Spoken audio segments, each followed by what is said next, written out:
Hello and welcome to the Kim Iverson Show. Thank you guys so much for joining us. We are going to be doing something totally different today. And believe me, we all need it. We all need a bit of a refresh because there's just so much crap that goes on, between politics and wars and the constant stream of bad news. One question I get from a lot of people is, Kim, how do you not let all of this get to you? And that is a good question. And a lot of people have said, I've had to tune out of the news. I can't watch all the time. It's making me depressed. I just have to go on with my life. I can't do it. I can't do it. It's just too depressing. And I think it's a issue that plagues many of us. And that is why I'm so excited about today's show, because this is going to be exactly what we all need right now. How do you shield yourself from all of that noise? How do you stay positive and actually start building the life you want?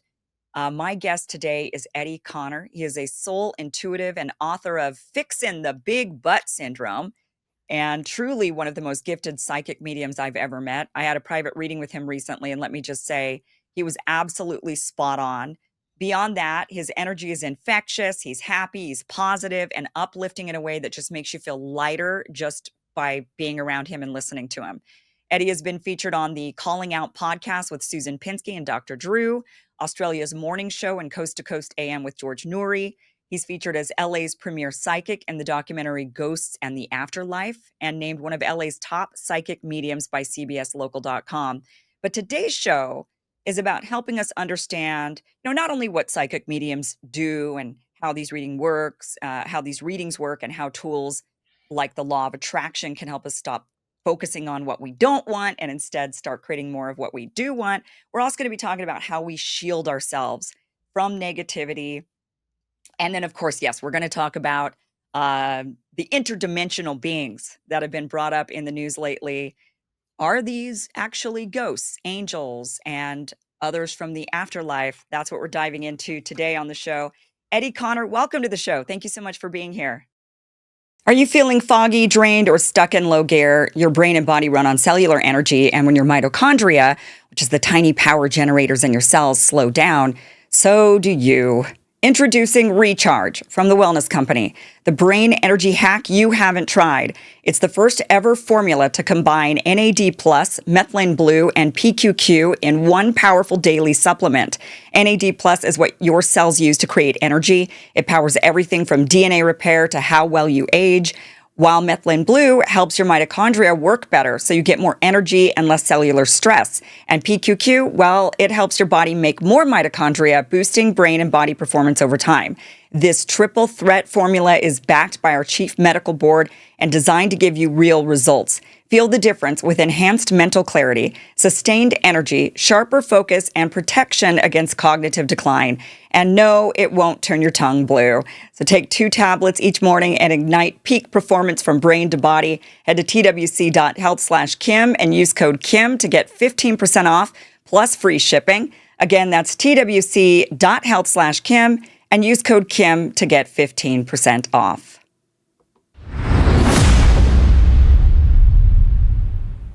Thank you, Kim. It's a pleasure. I'm really excited. This is going to be great. I have to say, the reading that you gave me, and I just want to say this because really, I've back in my previous life, this life, not like an actual previous life, but in this life, in a previous iteration of me, I used to do a radio call-in show. And on Mondays, I did this segment every Monday on my radio show called Metaphysical Mondays. And I would have different psychics on, different psychic mediums, or people who came from, a variety, whether they be numerologists, astrologers, and whatnot, but mostly psychics would come on the show. And I'd have them give readings, and then they'd always take calls. And I always got a lot of readings from the psychics. And I have to say, yours was really, honestly, like the best one I think I've ever had out of Oh any my of the psychic. I God. mean, honestly, I'm not even gonna. I mean, I did that segment for like 10 years. And Wow. it's like on every Monday. So I mean, you really. So tell us how does it work? Like, what do you? I've never seen a ghost in my life. I've never seen. So you're a psychic medium. At what age? I mean, are you seeing dead people? Is that what are you actually seeing them? Listen, How does that not freak you out? it does freak me out. I wish my joke with my friends is I wish I could trans-channel transfer Lisa Williams, James Van Prague, and John Edward all at one time. It's like the perfect threesome for a psychic medium, right? And I would always watch them talk about how they would see the person standing there. And 90% of the time, I don't get that. I see them here in my third eye. And then I Okay. see on the movie screen of my mind, I see all kinds of things. I have seen plenty of ghosts. And the first one I saw was when I was not quite 10 years old. And it was an old man sitting on my grandma's front porch. And we were playing on the front porch because my grandma was so sweet. And it was an electrical storm. She didn't want us in the house. And I heard an old man snoring, and I looked over on the opposite end of the porch was a man laying there, his back against the porch, his lower body on the porch, and he was snoring and he had his hat over his eyes. And as soon as I saw him, I knew he wasn't real. He was three-dimensional in every way, shape, and form. And I looked at my brothers. They didn't hear it and they didn't see it. And I just knew that they didn't. And then he clutched his chest and fell in grandma's flower garden. And you don't go in grandma's flower garden. And I raced to the side of the porch to help him up. And he looked up at me. He reached his hand up and disappeared into thin air. And then years later, I found out it was old man Johnson who died of a heart attack on grandma's front Oh porch. my gosh. And And how old were you? I How old were was you? less than 10 years old. Okay.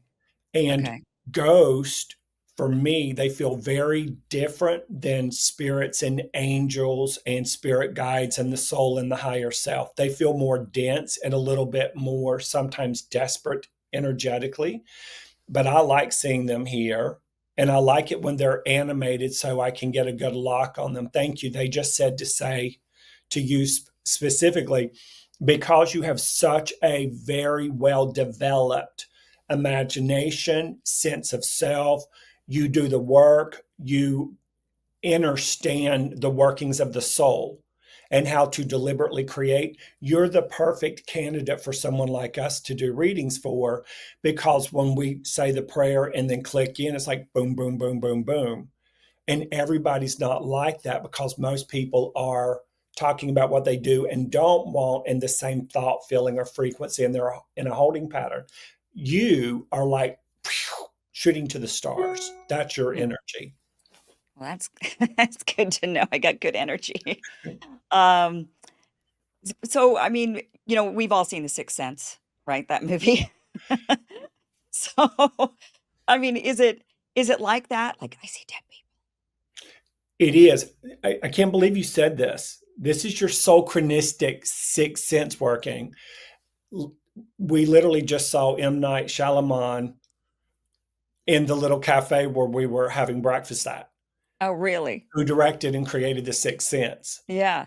That's Yeah. nuts that you just said that. One of the best movies, actually. I Right. just remember sitting there in that movie theater, and at the end, all of us The turning point, right? That was the turning point for mass consciousness, that movie. Yeah. So Oh, yeah. I do see them here. When I hear your angels, guides, or your soul talking, it sounds like an FM radio signal, very clear. It sounds like your voice in my head and my heart. But the dead people sound like a staticky, portable AM radio duct taped to the back of a donkey's ass going through the Mojave Desert. So I'll hear every fifth or ninth syllable, and then you want to throw in those Rice Krispie sound effects, and then I have to sort of grasp at them a little bit. But they do pop in, and I do see them. When I see them outside of here, it's very holographic, like Okay. silhouette-ish. Okay. So you've never had an experience where well, besides what you just described with this old man, other than that, I mean, have you ever had I would just, as much as I think to myself, oh, I would love to see, a ghost or a spirit or something. And I think all of us would be interested in seeing one. Even people that are like, I don't believe in any of that. Everybody's interested in seeing one if they exist, right? Oh, yeah, yeah. But do we really want to see them? I mean, I think I would freak out. You, I freak out, and I do this for a living. Okay. Um, So it is scary. It, if for a minute, and then afterwards you wish you had reacted slightly differently. I mean, I don't scream like a girl and run and hide under the bed. Yeah. But I was teaching a class one time, and a dead man walked right down the hallway, stopped, looked me dead in the eye, nodded, and then walked into an office and disappeared in the middle of a big class. Wow. So but I could see through him. So that's how And you knew he wasn't alive. exactly. And then the energy just surges through you like it's a psychic goosebump, angelic download like you can't believe. Like it's real, dude. How do we reconcile this with God and religion? And, more and more people are converting. In fact, I saw a graph just the other day that more and more people, like the rates of just Catholicism, of I don't know what it's like for other religions, but the rates of people converting to Catholicism has really skyrocketed this last couple of years. So Really? people are in, oh, yeah, people are, I mean, strange, but yeah, because for me, I'm like, well, why would you pick Catholicism of all the, and I grew up Catholic, so I can say that, but Yeah. I'm like, it's kinda scary when you go into those, the sermons are kinda scary, but nonetheless, but, a lot of people are converting to religion, Hmm. and so, if you're seeing this guy have a heart attack in your grandma's flower bed, or you're seeing this guy walk down the hall, like, shouldn't they have moved on someplace that's better than I mean, I don't I hate to think of, um well, for example, my I lived in LA up until recently, and my house was haunted, it turned out. I never saw the woman, but when I first moved in, my producer who was working in the house on the show with me every day says, "This house is haunted." He's like, "This place is haunted." It wasn't an old place or anything, but he says, "This place is haunted." And I was like, "What makes you think it's haunted?" He's like, he's got all these reasons why he thought the place had a spirit in the house. And I thought, okay, well, my reaction to it was, well, she can live here, whoever it is can be here if they want to be here. I mean, as long as they're not trapped. I mean, but I hate to think that this person is trapped here. I mean, what kind of a life is that? I don't want that for me. I don't want that for anybody to be, you're just roaming around my house, strange people living in your house now, and you're just, or whatever. Anyway, my, husband saw the woman twice, and he never believed in any of I mean, he's like the most agnostic, I wouldn't say atheist, but agnostic person who doesn't believe in anything like that, and yet he saw her twice. He swore up and down the first time he saw her, he thought it was me, and he was like, Yeah. "What were you doing downstairs? Why were you playing that trick on me?" And I was like, "I wasn't playing any tricks on you." And I've been up here the whole time, and he's like, "No, you were just downstairs." And he swore up and down, and I had to tell him, "I really was not. I don't know what you're talking about." And then he saw her again several months later, this woman in the house. And all I could think was, and I never saw her, but I just kept trying to, when I would be alone in the house, because then I was like, "Okay, if my producer was feeling this woman and my husband seeing the woman, this woman is here." And I did some research and found out that the family that had owned the house that we bought from, and they were the first owners of the house, that the wife had died. She died of, like, some kind of cancer or something while living in the house. I don't think she died in the house. I mean, that's not what they seem to indicate, but she died while living there. And we'd bought the house from her son, actually. So everybody was gone now, and now we're the new people coming in. And I just felt so bad for her. I just kept saying, like, when I'd be alone, sometimes I'd be like, "Hey, you got to go. Like, this isn't, you don't want to be here. It's not that you need to go. You're welcome to stay if you really want to stay. Stick around, make yourself at home, fine." But I think that's kind of a shitty afterlife, quite Mm. honestly. So, like, go somewhere. I love this conversation. This is what I live for. And just out of curiosity, did you ever find out her name? I think it was Sharon. Okay. C's, S's, C's, Yeah. Sharon R. And Sharon has the CSER. And without saying it, do you know the last name? I don't remember, but I do, Okay. yeah, And but I'd was have there a to think weird, about it. stuck, jammed closet or closet door or cabinet sort of weird thing in the beginning when you moved there? Um, kind of. Yeah, Okay. there's like we remodeled, but there was always one closet that was always harder, even still to this day, more That difficult. that's what she shows. And then did you get flowers there pretty consistently, or did you just bring them in? Or was there a flower garden? I always had flowers in the house. Okay, that's what she loved. Oh, And okay. you lost a necklace there, Maybe? misplaced something necklace. It could be a bracelet, but it feels necklace. Here's what they showed me. So that is not a residual haunting like the dead man on grandma's porch. He just kept Mhm. living that heart attack over and over and over. What a And terrible he had life. all kinds of addiction issues. So that was his fate. And that's just the way he was in real life. So he would pop up there. He only popped up, I found out years later, when it was a storm, when it was raining cats and dogs. And then he would come around the back. He would come through grandma's house, regardless of who was there, walk through it, and then go to the porch and lay down. This lady with the C's, S's, R sounds, she is not a residual haunting. So she's very connected to you even now, or she wouldn't show up the way she just did live on air. Yeah. She literally is, she felt she was very empathic and sensitive, and she was trying to get your husband to wake up. Mhm. You're awake. And so when you would talk to me here and there when you were doing your thing, she was very, very, very aware of you. Mhm. So there's a house one street over from where I live, and you know how the housing market is in LA, it's volatile. Yeah. And so I went over to look at this house, and a dead woman, a spirit of a dead woman, not a ghost, she met me at the door and she said, "You're going to love what they have done to my house." Mhm. And I told the lady I was with, my friend, I said, "Oh my God," and told her what happened. And I walked through it and she said, "If you want this house, I'll be sure you're the one who gets it." And then I walked out back and there was the landlord. He looked like he was the brother of 50 Shades of Grey, honey. Yeah. And sweet as he can be. And giant, long story short, he gave the house to another person. And then they said, "We found another house already." He gave it to a couple. And they called him back, said, we're going to go with another offer. He called another family Mhm. and they said, "We have it." And then he called me. He said, "I don't know what this is about. You're the fourth person I called. You're going to tell me that you don't want it to." And then I told him the Mm. story. It turned out he met her before she passed. Oh my gosh. So she's Okay. not stuck. She's a spirit and she's an overseer. Your lady, Sharon, was an overseer.